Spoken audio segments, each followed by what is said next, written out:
Amada Igreja de Jesus Cristo, vamos abrir a palavra de Deus no texto de Salmos 23. Salmo de número 23. Assim diz a palavra da verdade e o evangelho de nossa salvação. O Senhor é o meu pastor, nada me faltará. Ele me fez repousar em pastos verdejantes. Leva-me para junto das águas de descanso. Refrigera minha alma. Guia-me pelas veredas da justiça, por amor do seu nome. Ainda que eu ande pelo vale da sombra da morte, não temerei mal nenhum, porque tu estás comigo. O teu bordão e o teu cajado me consolam. Preparas-me uma mesa na presença dos meus adversários e unges-me a cabeça com óleo. O meu cálice transborda. Bondade e misericórdia certamente me seguirão todos os dias da minha vida, e habitarei na casa do Senhor para todo o sempre. Pai, está aí a tua palavra diante de nós, Senhor, te pedimos a tua iluminação do teu Espírito Santo, para que possamos de fato, ó Deus, aprender, ó Deus, compreender, ó Deus, e entender, ó Deus, a tua graça em nossas vidas, Senhor. Nos guia, nos orienta, ó Deus, nos conduz, ó Deus, a entender, ó Deus, aquilo que está na tua palavra nesta manhã. Essa oração nós fazemos em nome de Jesus. Amém e amém. Eu sei que a praxe nossa sempre é fazer exposição textual de maneira sequenciada à perspectiva da Escritura, a perspectiva do que a palavra de Deus nos ensina. Eu sei que nós sempre temos uma sequência de exposição e nós estamos expondo pela manhã aqui na igreja o livro do Êxodo. Entretanto, hoje nós queremos trazer uma exposição sobre o texto de Salmos 23, que é o texto propriamente da nossa exposição nesta manhã. O tema é O Senhor é o meu pastor, um tema que todos nós já o conhecemos. Mas o tema central é a suficiência, a presença e a fidelidade de Deus na vida dos que conhecem Ele como pastor. Então, o nosso objetivo nesta manhã é apresentar esta suficiência de Deus como nosso supremo pastor. Poucos textos bíblicos, igreja, tocam tanto o coração humano quanto o Salmo de número 23. Ele é lido nos funerais. Lembro-me que certa feita li um livro do Max Lucado, e esse livro do Max Lucado, ele tem como título Aliviando a Bagagem. E nesse processo do livro, é dito que naquele momento o Max Lucado, ele vai a um funeral, e ele vê o seu tio sendo sepultado, e ele declara de maneira muito interessante que eles estão semeando para a vida eterna. E um dos textos que era lido naquela ocasião, o Salmo 23. Também o Salmo 23 é usado nos cultos de gratidão. Momentos de dor e de celebração estão entrelaçados no Salmo 23.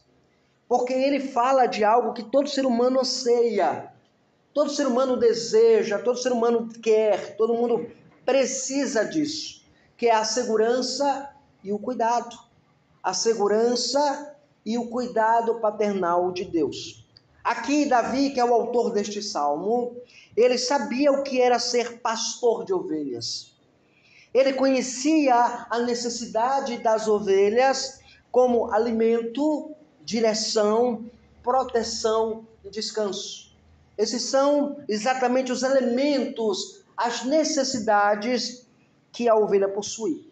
Curiosamente, na linha filosófica da psicologia, existe um ramo da psicologia, eu lembro quando estudei psicologia, há um ramo da psicologia que é a chamada pirâmide das necessidades, desenvolvida por Maslow. E é basicamente essa ideia: alimento, direção, proteção e descanso. Veja, aqui nós temos exatamente essa ideia do Salmo 23. E ao olhar para a própria vida, Davi, ele reconhece que o Senhor é o meu pastor. Ele diz, o Senhor é o meu pastor.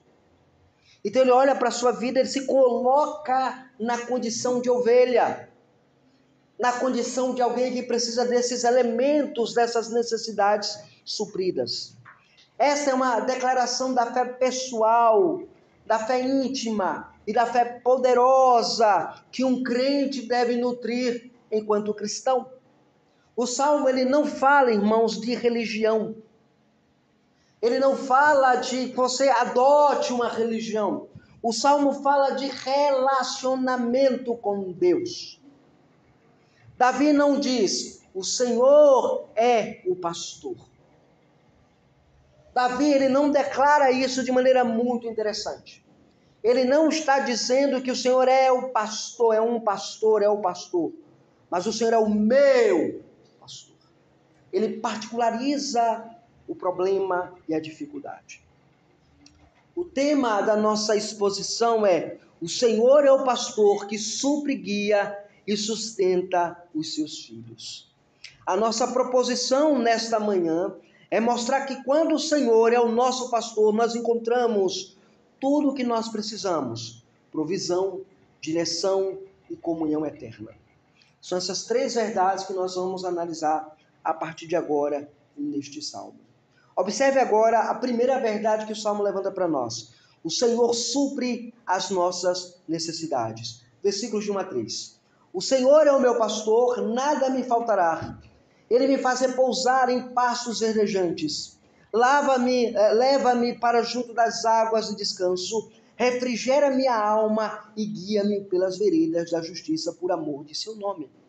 Veja, ele começa abrindo o salmo com uma declaração estupenda. Ele diz, o Senhor é o meu pastor.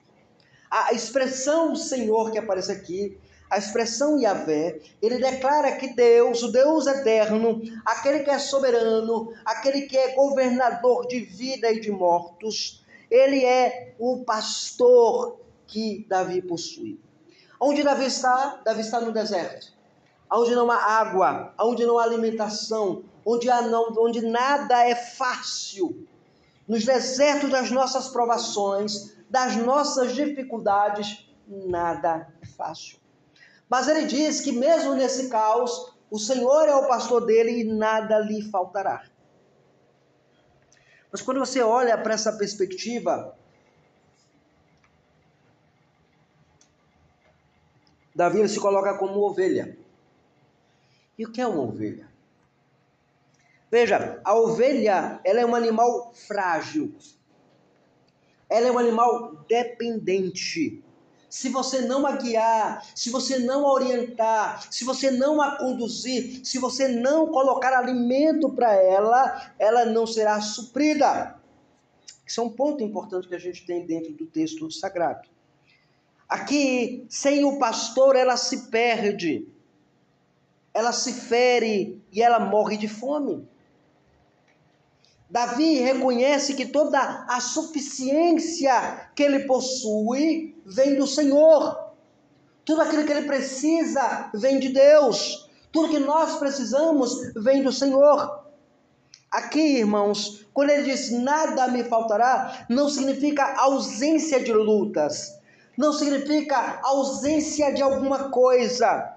Mas significa que Deus é suficiente no meio destas ausências, destas faltas, destas carências. Deus é suficiente. Quando você olha para a expressão verdes pastos e águas tranquilas, o que ela significa? E é interessante porque ele diz assim, ele me fez repousar. A ideia é que Deus tem cuidado de Davi, mesmo no deserto onde ele caminha, com medo de ser morto.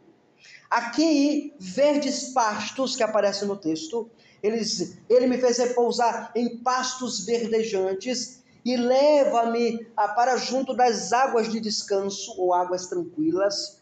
A ideia aqui é um símbolo, representa descanso, representa paz, representa alimento espiritual. Lembre-se, Davi estava proibido de voltar a Jerusalém. Lembre-se que Davi não podia voltar para Jerusalém porque Saul queria atrocidar-lhe, Saul queria matar-lhe, Saul queria tirar-lhe a vida. Mas nesse contexto curioso que nós temos no texto, porque há aqueles que advogam ser o contexto de Saul, e há os que advogam ser o contexto de Absalão. Em qualquer dos contextos, Davi não poderia voltar. Então Davi não frequentava o templo. Davi não cultuava ao Senhor. Davi não estava oferecendo seus sacrifícios a Deus regularmente. Mas Davi, ele consegue ver na sua provação, no seu impedimento temporário de estar no culto, um momento de ver a mão de Deus, o cuidado de Deus, o zelo de Deus em alimentar a sua vida, em cuidar da sua alma, em conduzi-lo a águas de descanso. Então, representa descanso, mas também paz e alimento espiritual. Na sua adversidade, você tem buscado o alimento espiritual do Senhor? Tem orado a Deus, tem pedido que Deus lhe dê a graça de enfrentar o momento dessa dificuldade? Você tem clamado a Deus para que Deus lide com a sua dificuldade, com o seu problema, com a sua necessidade imediata? A segunda verdade que nós temos aqui, irmãos, ainda, é quando ele usa a expressão refrigera-me a alma. Aqui, a ideia de refrigerar minha alma é a ideia de que Deus restaura o interior cansado, o interior ferido, o interior abatido da ovelha. É Deus quem supre o que nós carecemos. Conta-se que um grande ator recitou o Salmo 23 para uma plateia e foi logo aplaudido. Em seguida, um velho pastor fez o mesmo e todos choraram. O ator, ele conhecia o Salmo, mas o pastor conhecia o pastor do Salmo.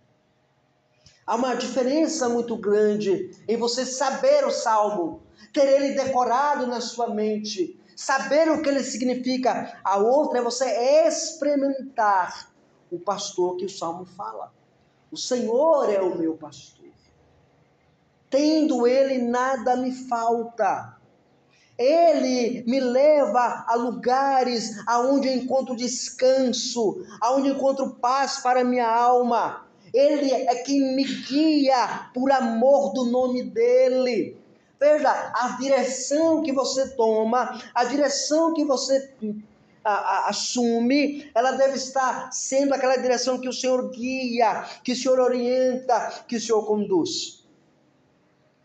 Diante disso, eu queria trazer algumas aplicações neste primeiro ponto que nós exploramos. A primeira verdade que nós aprendemos aqui é que você pode ter tudo na vida: dinheiro, fama, sucesso, mas ainda sentir uma falta de paz na alma. Você pode ser alguém que frequenta a igreja, que vem à igreja, que tem as necessidades que a alma reclama, mas ainda assim você confia no Senhor.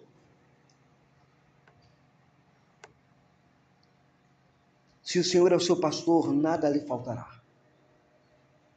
Aprenda, não é que não vai faltar o pão, não é que não vai faltar alguma coisa, mas é que nessa ausência, Deus suprirá tudo que nós carecemos. O Senhor é o nosso pastor. A segunda verdade que nós aprendemos no Salmo, igreja, é que o Senhor nos guia e nos protege no meio da adversidade. Veja o versículo 4 agora. Ainda que eu ande pelo vale da sombra da morte, não temeria mal algum, porque tu estás comigo. Já parou para pensar sobre isso? Ainda que eu ande pelo vale da sombra da morte. O que é andar pelo vale da sombra da morte? Alguns comentaristas deduzem que Davi estava muito doente no deserto. Alguns comentaristas pensam que Davi provavelmente estivesse lá à beira da morte. Então ele diz, ainda que eu ande pelo vale da sombra da morte, ainda que a morte espreite a minha tenda, ainda que a morte espreite a minha casa, ainda que a morte seja algo que é vislumbrado por causa de uma doença, por causa de algum problema de saúde, ainda que eu faça, ainda que eu ande, e é interessante aí, né? Andar pelo vale da sombra da morte. Imagine um vale, um penhasco enorme, uma vereda pequenininha, você tem que atravessar de um ponto ao outro, e você está naquela vereda, e de repente você olha para a parede e você só vê a sombra aqui, e aí embaixo lá está a morte, caiu daquele penhasco, você morre. Essa é a imagem que Davi traz. Mas o curioso é que ele diz que o Senhor está andando, segurando a sua mão. Ele diz, ainda que eu ande, não temerei mal algum, porque tu, o pastor do verso 1, está comigo. O Senhor está comigo. O vale simboliza aqui tempos de escuridão, tempos de dor, tempos de incerteza, tempos de inquietude da alma. Quando a alma parece não ter mais expressão e palavras para falar diante de Deus, falar da dor intensa, falar da dificuldade intensa, dos problemas que a alma tem, da escuridão que a alma carrega.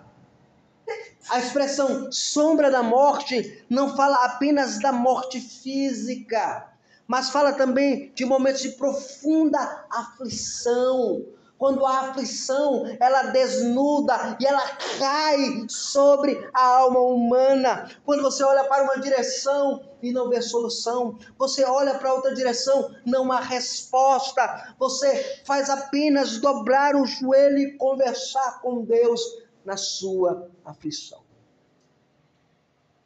Davi diz, não temerei, porque tu estás comigo. Essa é a diferença de um crente para um incrédulo. Essa é a diferença de alguém que teme a Deus e de quem não teme a Deus. Ele não diz, tu estás à frente. Ele não diz, tu estás longe. Mas ele diz, tu estás comigo. Deus está conosco na nossa dor, no nosso sofrimento, na nossa lágrima, na nossa escassez, no nosso problema, na nossa dificuldade. Deus está comigo. O que nós temos aqui? Primeiro, a presença de Deus, ela elimina o medo. A presença do Senhor, ela elimina o medo. Deus está comigo. Lembra-se de Davi indo contra Golias? Deus está comigo.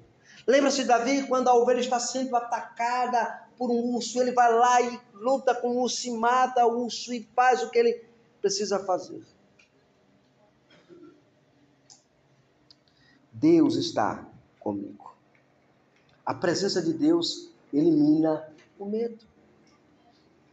A segunda imagem que ele coloca é a imagem da vara e do cajado. Veja o que ele diz. Versículo 4. Ainda que eu ande pelo vale da sombra da morte, não temerei mal nenhum, porque tu estás comigo. O teu bordão e o teu cajado me consolam. Aqui, irmãos, você visualizou o penhasco. A vereda, lá está a ovelha. O pastor está com a ovelha. A ovelha, de repente, ela tropega e vai cair. Então ele pega o seu bordão, que é a ponta da sua vara que tem como uma alça. E ele joga lá e segura a ovelha e traz a ovelha de volta para que ela não caia no penhasco do desespero. Mas ela de volta. De repente ela vai penando e ele pega o seu cajado, a sua vara e bate na ovelha para a ovelha voltar para não sair daquela trilha. Aqui, a vara e o cajado são símbolos de disciplina e são símbolos de direção. Há momentos na nossa aflição que Deus estará nos disciplinando, nos corrigindo e nos indicando o caminho melhor a seguir.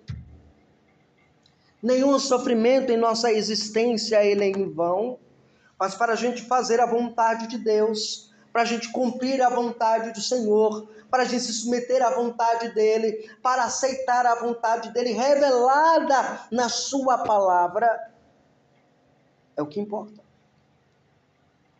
Então, nós aprendemos aqui que a presença de Deus elimina o medo, aprendemos que a vara e o cajado são símbolos da disciplina e da direção, mas nós aprendemos algo muito grande quando diz que mesmo no vale, ainda que eu ande pelo vale da sombra da morte, mesmo no vale, o pastor não abandona a ovelha.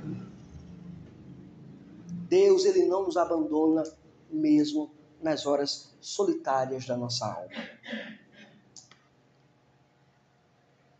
Um missionário cercado por leões, certa feita, na selva africana, orou o Salmo 23, em voz alta. Na manhã seguinte, os leões haviam ido embora. Deus não removeu o vale, mas Deus esteve com ele no meio do vale. Precisamos aprender que você não ora para que o vale seja desfeito. Você ora para que Deus atravesse com você naquele vale. Qual aplicação nós aprendemos aqui, irmãos, nesse texto e podemos aplicar à nossa vida? Primeira coisa que eu quero colocar para você é que talvez você esteja passando pelo seu vale da sombra. Não tema.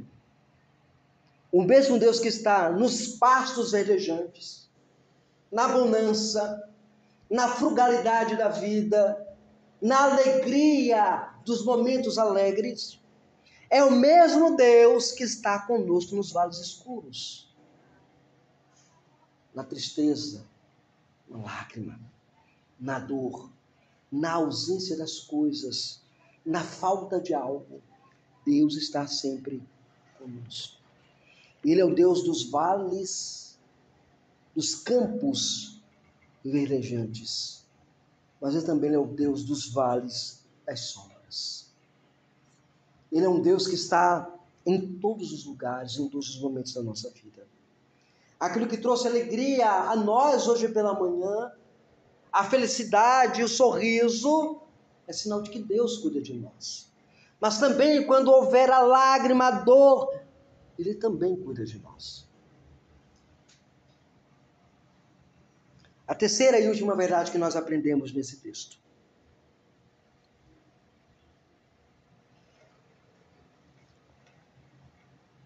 O Senhor nos abençoa e garante sempre a comunhão eterna. Versículos 5 e 6 do Salmo 23. Preparas-me uma mesa na presença dos meus adversários, unge-me a cabeça com óleo, o meu cálice transborda. Bondade e misericórdia certamente me seguirão todos os dias da minha vida, e habitarei na casa do Senhor para todo sempre. Preparas-me uma mesa perante mim na presença dos meus inimigos. Agora, você nota nesse cenário,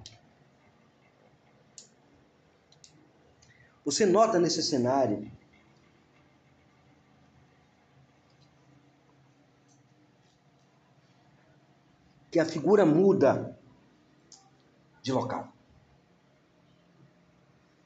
Agora, a figura de pastor dá lugar à figura de anfitrião real.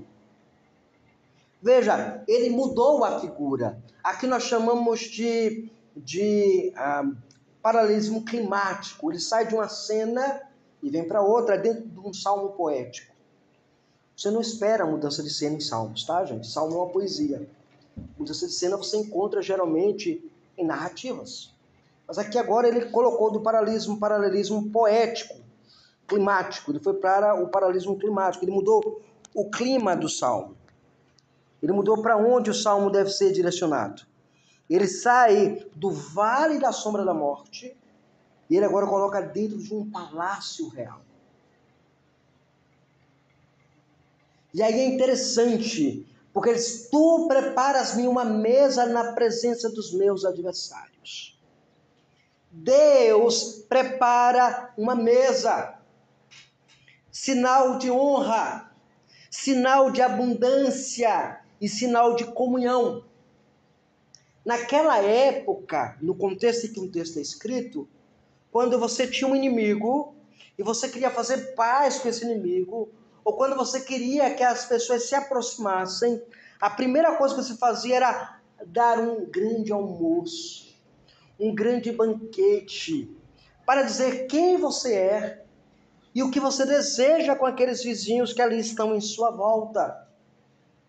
Curiosamente, a igreja ela perdeu essa visão de que quem nós somos como igreja.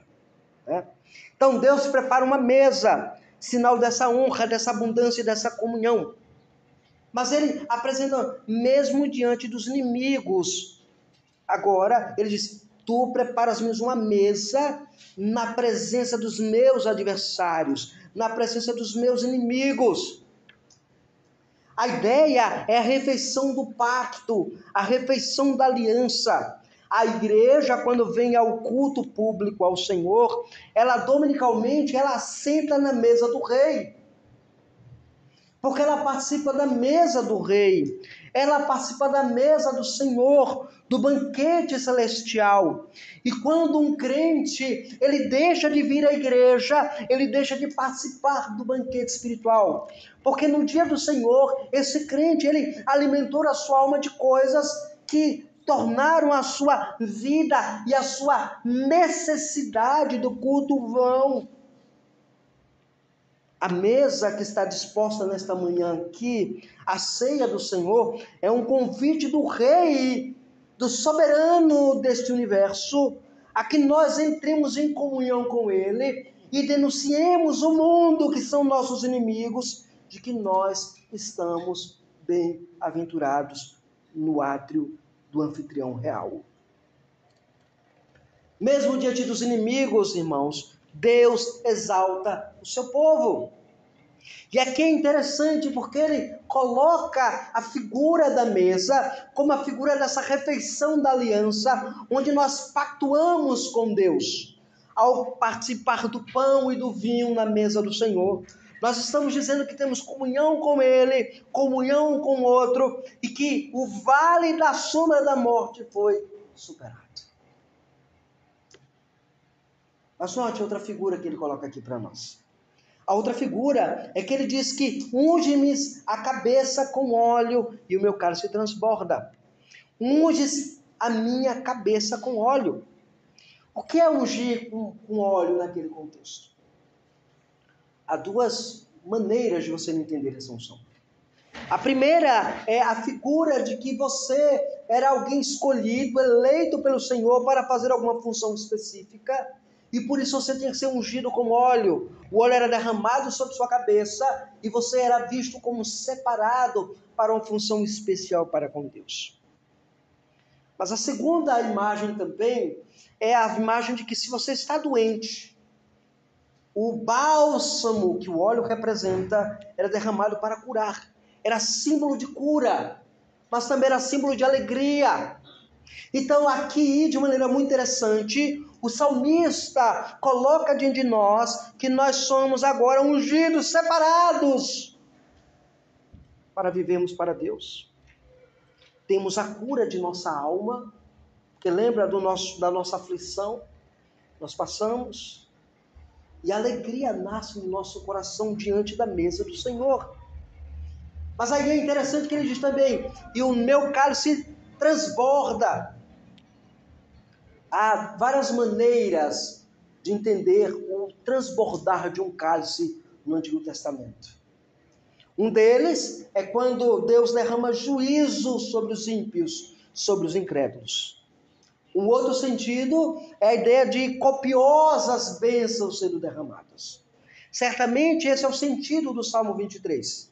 A abundância de bênçãos espirituais é tipificada no cálice que transborda. O cálice transborda, veja, ele diz: preparas-me uma mesa na presença dos meus inimigos, unges minha cabeça com óleo e o meu cálice transborda, ou seja, há profunda alegria na minha vida. E como é que essa alegria ela é perceptível? Davi, ele termina com uma certeza. Versículo de número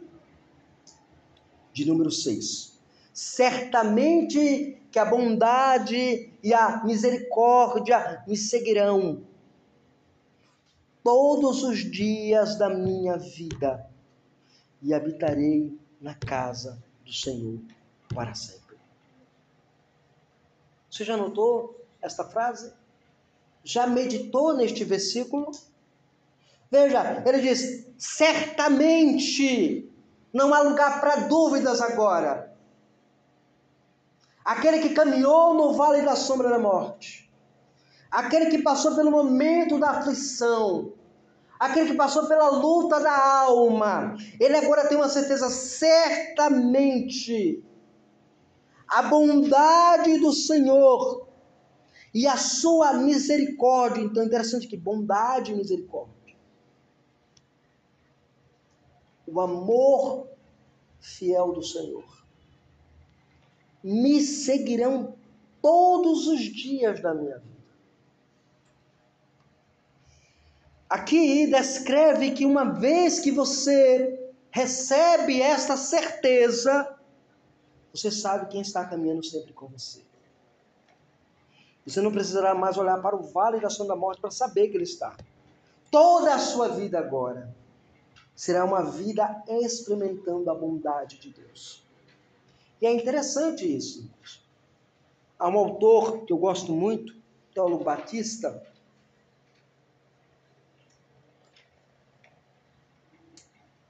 que foi um pouco valorizado no seu tempo, infelizmente.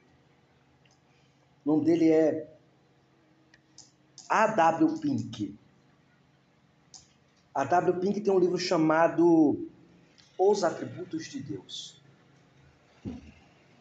E nesse livro ele tem um capítulo que ele fala sobre a bondade de Deus. Ele diz uma coisa que eu acho interessante, quando eu li isso no seminário, eu carreguei para o resto da minha vida. A minha vida não é só lágrimas. A minha vida não é só tristeza e não é só frustrações. A minha vida sempre é marcada de oscilações, de altos e baixos. Tem dia que eu estou radiante de alegria e tem dias que a alma está mergulhada em tristeza. Mas há dias em que eu vou ver as coisas ruins. Há dias que eu vou experimentar coisas ruins. Há dias que eu vou vivenciar momentos ruins. Mas a minha vida não é assim. A minha vida é marcada sempre por bondade. A bondade do Senhor. Nunca diga que as coisas são ruins para sempre na sua vida. Porque o salmista diz: certamente a bondade do Senhor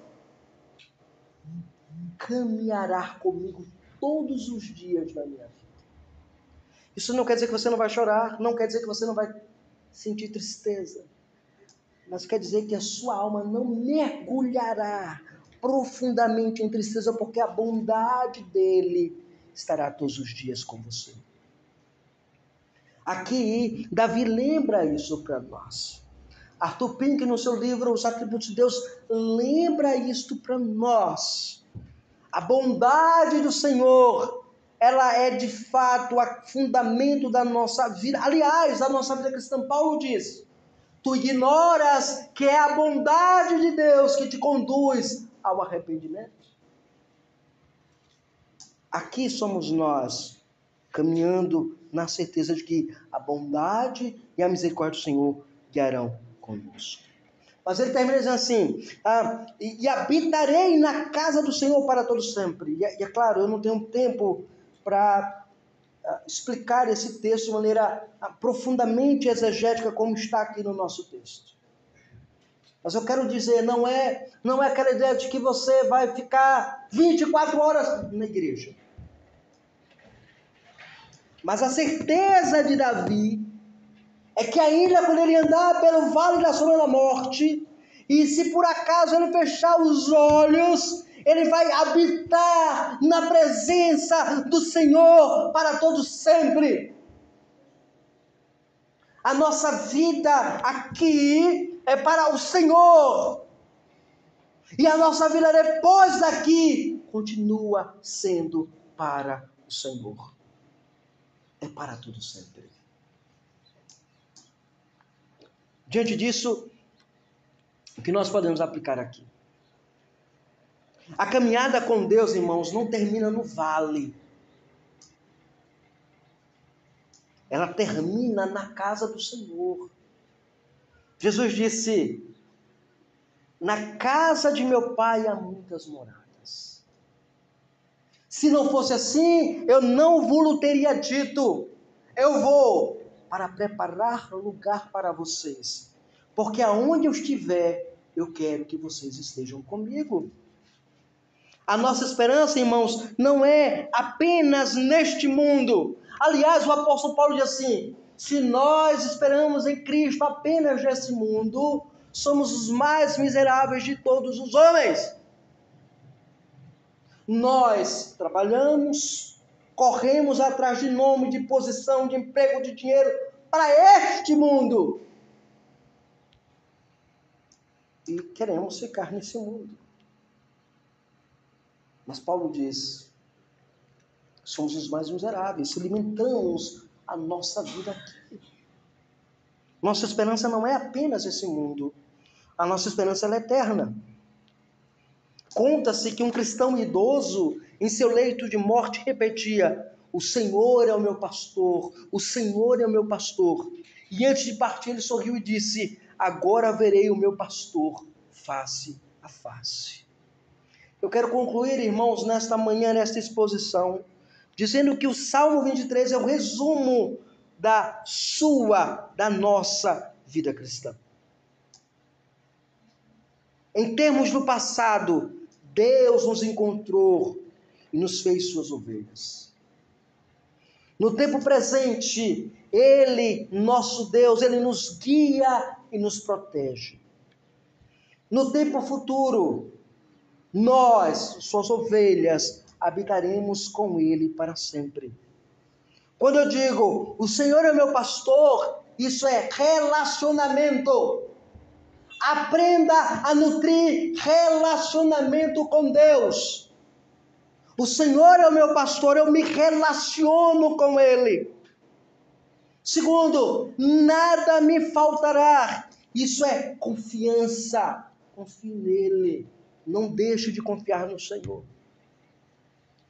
E quando você diz, habitarei na casa do Senhor, isso é esperança eterna. É a esperança do Senhor. Hoje, o Senhor quer ser o seu pastor. Ele não é apenas o pastor de Davi, ele não é apenas o pastor do salmista, ele quer ser o seu pastor pessoal. Você pode ter andado perdido, você pode ter andado ferido, você pode ter até medo e cansaço da sua vida, mas o Senhor está chamando. As minhas ovelhas ouvem a minha voz, e eu as conheço, e elas me seguem. João 10, 27. Entregue a sua vida ao bom pastor, a Jesus Cristo, e experimente dele, somente dele, o cuidado, a paz que ele pode de fato nos dar. Só ele é o alimento, o alicerce e o fundamento da sua vida. Que ele seja sempre o seu supremo pastor. Amém. Pai amado, obrigado a Deus, porque nós estivemos, ó Deus, nesta manhã meditando, ó Deus, em Tua palavra. Te rogamos, ó Deus, que eu possa ser, ó Deus, conosco, Senhor. Nos dá a graça, ó Deus, de confiar no Senhor e na Tua bondade. Que o Senhor continue sendo o nosso pastor, nos alimentando, nos orientando, nos dirigindo e nos corrigindo quando necessitamos. Obrigado por tua bondade, obrigado por teu amor e por tua graça. Essa oração nós fazemos, ó Pai, em nome de Jesus Cristo. Amém e amém.